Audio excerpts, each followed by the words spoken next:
everybody, this is my almost 17-year-old daughter and we're going to do her prom trial nails. She has very dry cuticles, she has very flat nails that kind of widen towards the free edge, like fan out, and they're quite difficult to work on. They are incredibly flat, but we're going to do the best we can.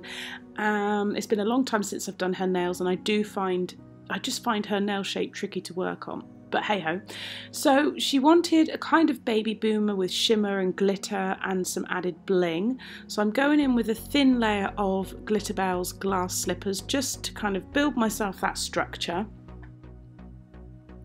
Very, very thin. These will be coming off within the next week probably because her prom's in 2 weeks. So it's really just to see how she copes with the length and if she liked the design. I'm then going in with Glam and Glits Beyond Pale. Now I don't know if any of you guys have worked with Beyond Pale. I wasn't keen on it. I like the effect it has, but if you could maybe give me some tips if I'm using it incorrectly. I like Glam and Glitz products. I work with Glam and Glitz products. This I just found quite chalky and a bit tricky to work with. It didn't blend as easily as I wanted it to and feather up as easy as I wanted it to.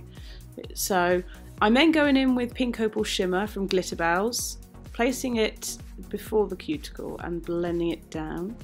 Did use a bit too much product. If you feel you use a bit too much product, you can just brush it back or take some of the product away. And then place another bead at the cuticle and blend that down as well. But yeah, Beyond Pale, I've heard people rave about it.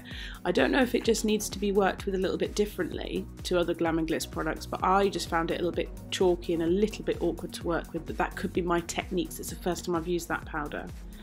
I'm then going in with a combination of glitters and just pressing them into the wet acrylic. So the first one was Tammy Taylor Disco Ball from the Dazzle Rocks collection. Then it is Snow Angel from Smiley's 6062 on eBay. And then I'm going in with a few bits from a glitter mix that a friend of mine, Dory, sent me.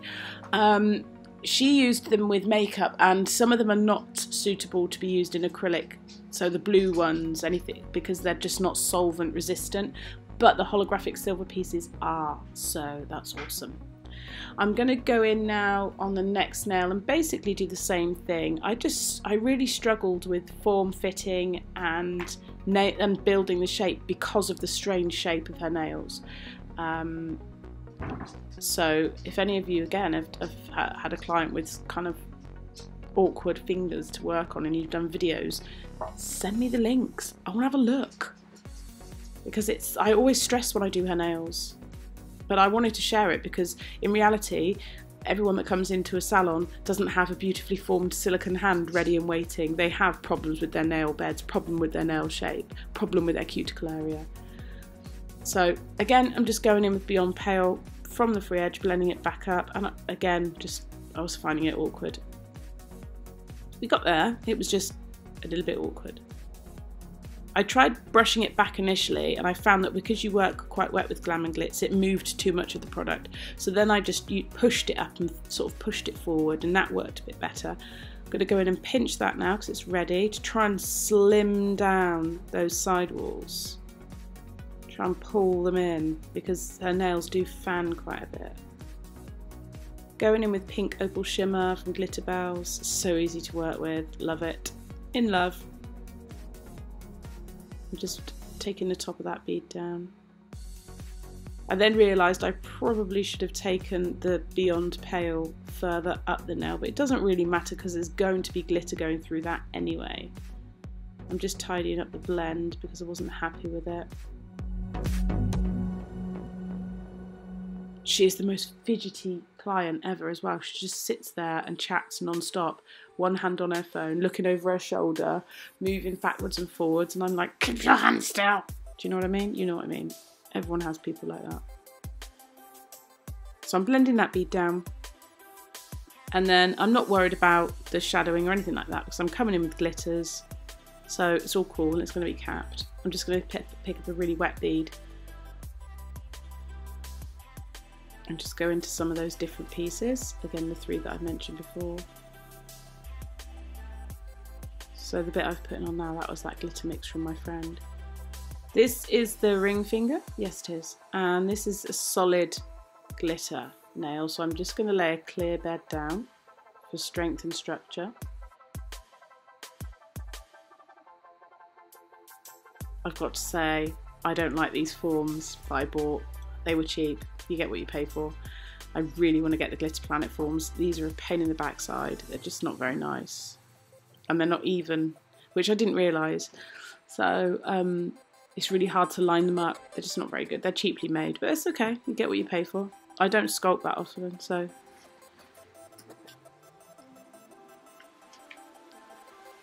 I'm just laying down a whole, I made a massive boo-boo there, and can you see what I did? I moved the pink opal shimmer right underneath the nail I'm doing glitter on. Thank goodness I didn't have a major accident, because I would have cried. But I did the Dazzle Rocks in Disco Ball by Tammy Taylor. Then I went in with Snow Angel from Smiley 6062, and then I went in with the small holographic pieces from the glitter mix from my friend. I'm letting all those set, I'm not capping straight away, I'm just going and pinching and going through one by one. And at this point I was like really unhappy, thinking I just want to take them off and start again. And then I decided I was just going to rectify it all and sort it out, and I would do a good job. I really thought I was just miserably failing.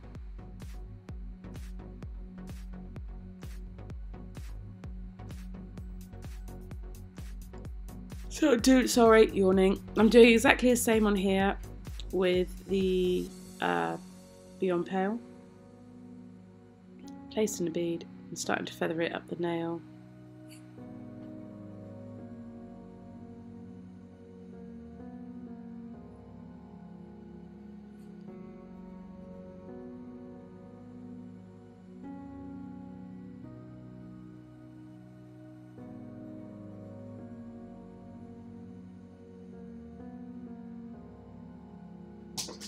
Going and putting a little bit pinch on that. Obviously I haven't capped it, so I was very gentle with that.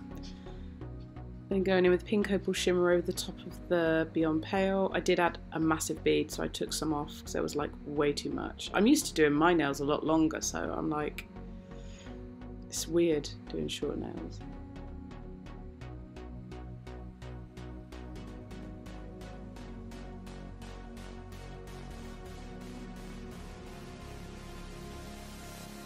It's definitely a challenge when you've got somebody with this kind of shaped nail beds. They almost kind of triangulate out, like they start off narrow and then just widen as they come to the free edge, and it's always a challenge to get them to look slim and dainty. Now this nail, the thumb, is going to be all pink opal shimmer with a glitter fade from the tip up towards the cuticle, and this is probably the only nail that she has that doesn't do that widening, narrowing thing. It's a lot easier to work on her thumbnail.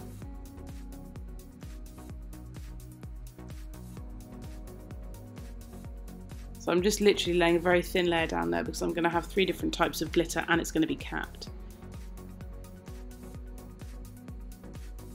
I'm going in with the Disco Ball from Tammy Taylor's Dazzle Rocks.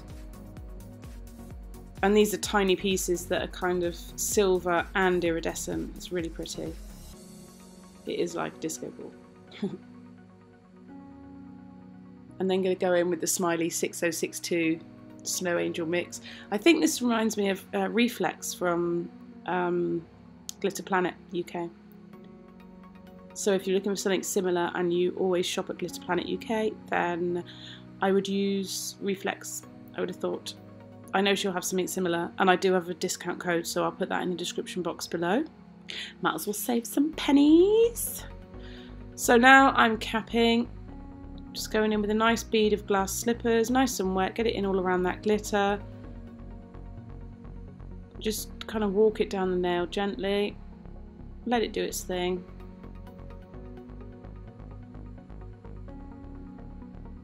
Make sure all that glitter's covered, make sure the structure's there. And then on to the next nail. Again, nice wet bead.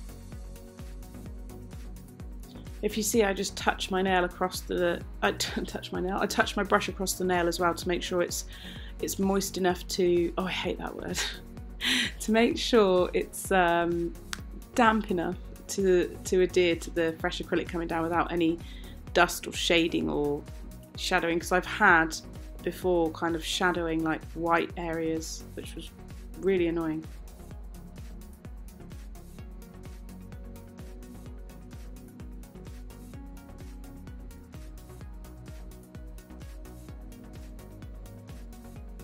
So there we go, same on that now. Keeping it all nicely capped, covering all of that glitter. That was quite a wet bead, so I do go in with another bead. Just make sure the structure is as I want it. I did my filing off camera because the way the camera is positioned, it's very difficult for me to file.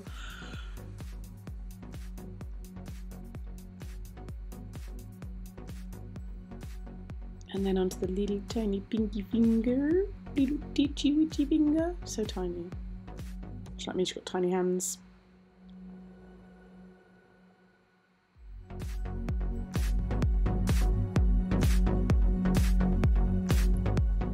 So these are all filed, and I'm going in with top coat now.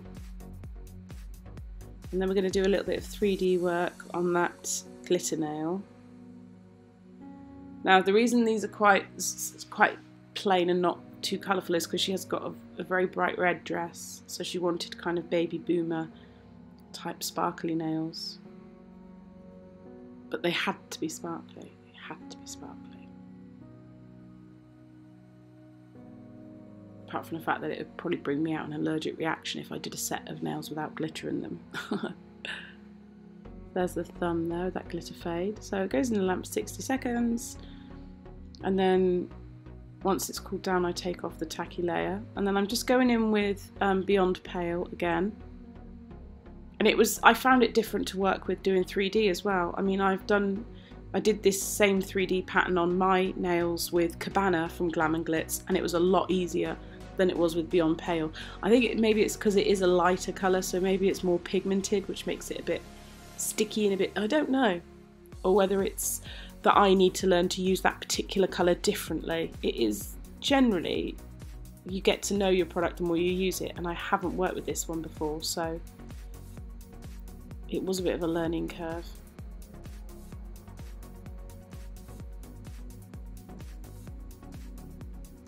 I don't really know what shape this is. It's just a little frilly ruffle that I did on my nails that she really liked and she wanted on her nails. There's me telling her off for keep moving.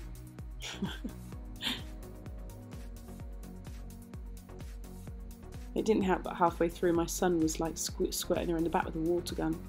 It's all going on, all fun and games.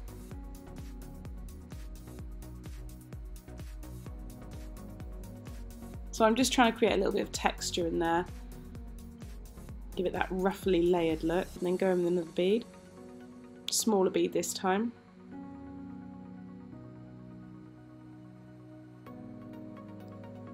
Just give it a poke around. You kind of know when it's ready, because it stops bouncing back as much and it lets you move it and it stays where you put it.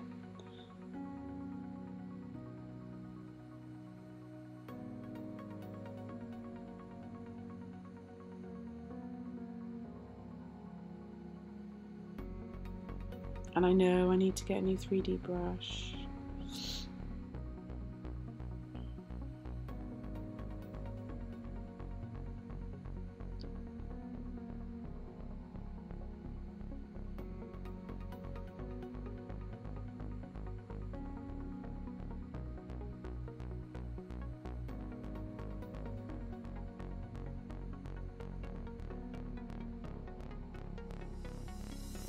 As you can see on my thumb, I've damaged my nail. I don't know what I've done. I don't even know how I did it. It could have been, oh sorry, oh dear, it's late. It could have been when I was preparing dinner, maybe I caught it.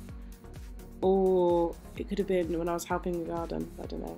Anyway, this is the finished set and she loved them. I loved them actually. They turned out really nice in the end. I just added some Swarovski crystals in 3 different sizes, biggest in middle and then fanning out to the smallest.